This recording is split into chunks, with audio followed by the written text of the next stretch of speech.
Halo pemirsa, selamat berjumpa kembali dengan saya Argo Pratomo Nugroho. Kali ini saya sengaja mencari kawan lama saya yang sudah beberapa kali saya hadirkan ke ruang pemirsa Anda. Namanya Mas Iwan Setiawan, SH.M.Hum.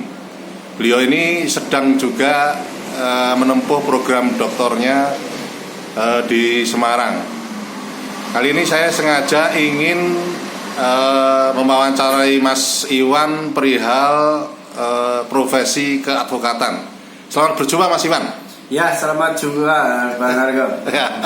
Mas Iwan, ini seperti sudah saya ungkapkan tayangan ini juga bahwa Pak Daris Purba beberapa waktu yang lalu mengatakan bahwa sekarang ini dunia keadvokatan sulit sekali karena tidak bisa menghadirkan tokoh-tokoh sekelas Adnan Buyung Nasution, H.J. Princen, Artijo Alkosar, dan lain-lain.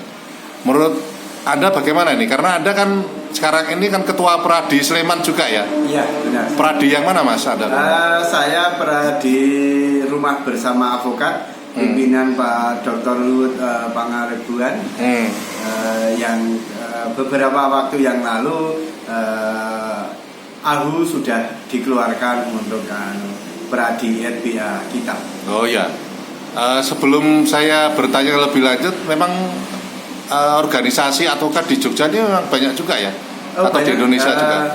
Jogja itu ya kurang lebih ada 25 yang terdaftar. Kalau nasional itu kalau tidak salah, saya tidak terlalu memperhatikan, itu ada sekitar 34 organisasi avokat yang kesemuanya adalah juga memiliki AHU.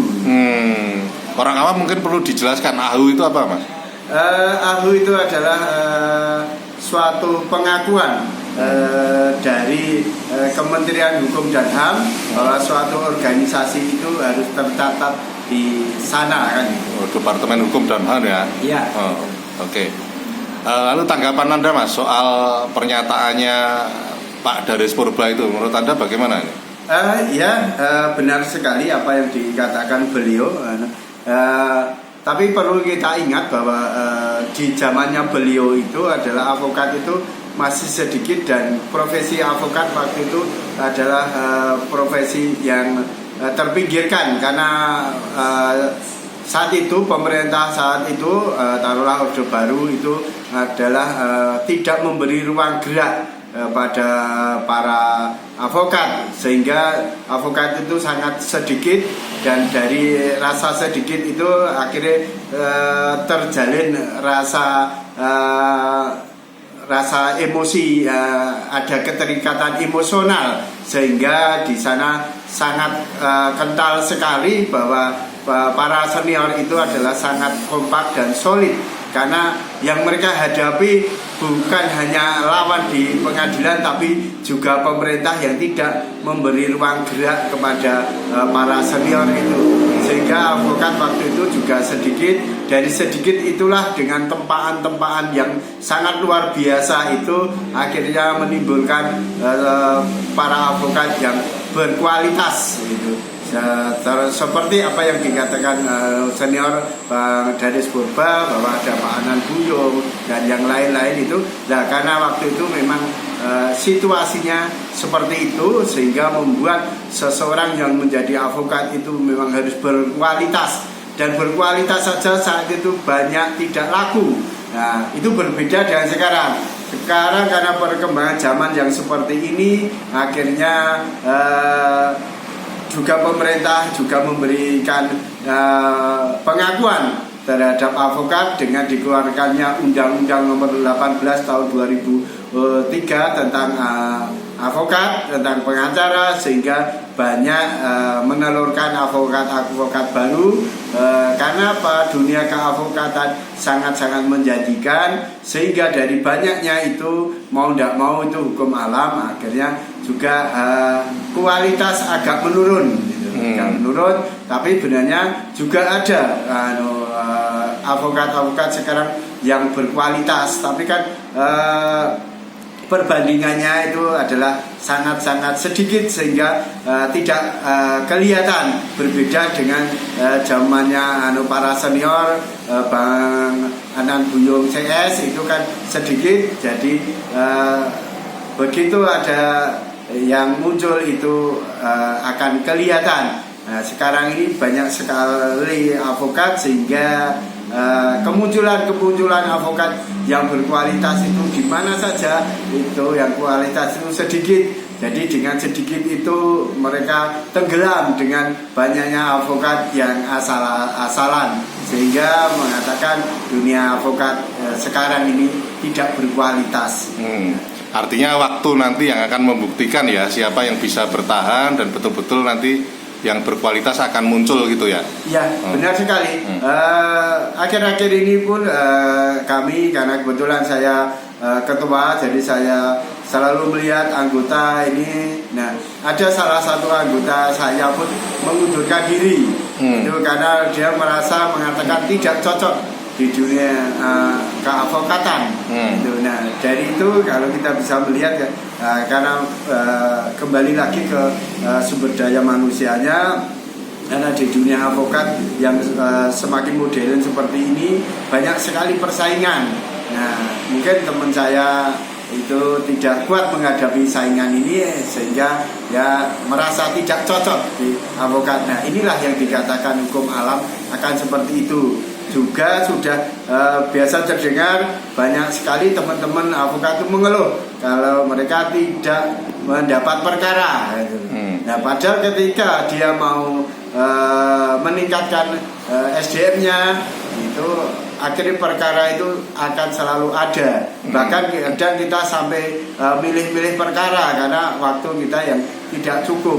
Nah, makanya kami dapat instruksi dari DPN untuk selalu meningkatkan SDM dari anggota, yaitu dengan kita mengadakan seminar, kita mengadakan pertemuan, kita mengadakan bintek dan lain-lain, yang intinya adalah untuk meningkatkan kualitas dari para anggota sehingga anggota itu memang bisa menghandle suatu perkara dan bisa klien itu merasa puas dan memberikan nilai positif terhadap avokat yang sekarang ini boleh dikatakan carut marut.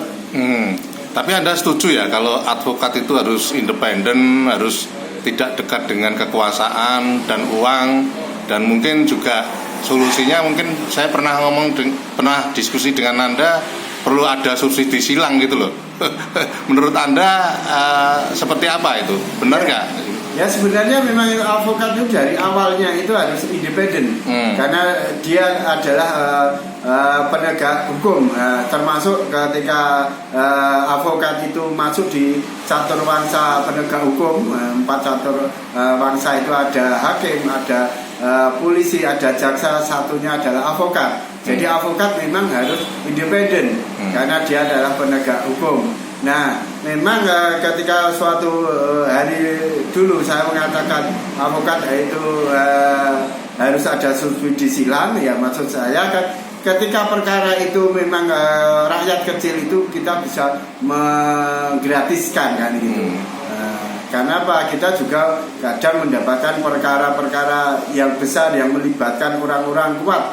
Taruhlah kalau seandainya kita membela suatu instansi atau PT yang memang dia bergerak di komersial, itu otomatis kita akan mendapat fee yang besar juga. Nah, harapan kita untuk keseimbangan, makanya ketika kita mendapat klien yang memang tidak mampu, kita bisa menggratiskan dengan manajemen kita sendiri, yaitu subsidi silang. Karena kita juga pernah mendapatkan klien yang besar, mendapatkan fee yang besar kan, harus seperti itu. Dan kembali lagi, kalau avokat itu harus jauh dari kekuasaan, itu adalah awal mula cita-cita dunia keavokatan.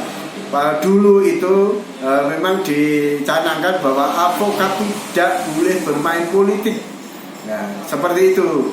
Nah, tapi akhir-akhir ini banyak sekali avokat yang terjun di dunia politik. Nah, inilah yang akhirnya sedikit membuat arah langkah dari organisasi advokat ini agak berbeda dari cita-cita awal yang advokat itu adalah independen, pembela rakyat kecil, pembela pencari kebenaran. Ini agak tergeser karena ada kepentingan-kepentingan tertentu. Nah, mungkin ini karena perkembangan zaman, tapi ketika ini memang harus dijalankan, maka seperti apa yang dicanangkan yang pernah kita cetuskan bersama beberapa organisasi advokat di Jakarta itu, bahwa kita akan mendirikan Dewan Kehormatan Nasional yang nanti akan menjalankan kode etik profesi advokat. Jadi ketika ada advokat yang melenceng dari kode etik, nanti akan disidangkan di Dewan Kehormatan Nasional. Dan ketika Dewan Kehormatan Nasional menjatuhkan suatu sanksi, advokat itu sudah tidak bisa beracara lagi. Tidak seperti sekarang ini, karena Dewan Kehormatan hanya dari organisasi itu. Jadi ketika dia dikasih sanksi, dikeluarkan dari organisasi itu, dia bisa pindah ke organisasi advokat dan lainnya. Oke Mas Iwan, karena waktu yang membatasi kita, akhirnya saya Argo Pratomo Nugroho, terima kasih atas perhatian Anda. Sampai jumpa. Terima kasih Mas Iwan. Sama-sama Bang Argo. Ya. Sukses selalu. Oke, siap.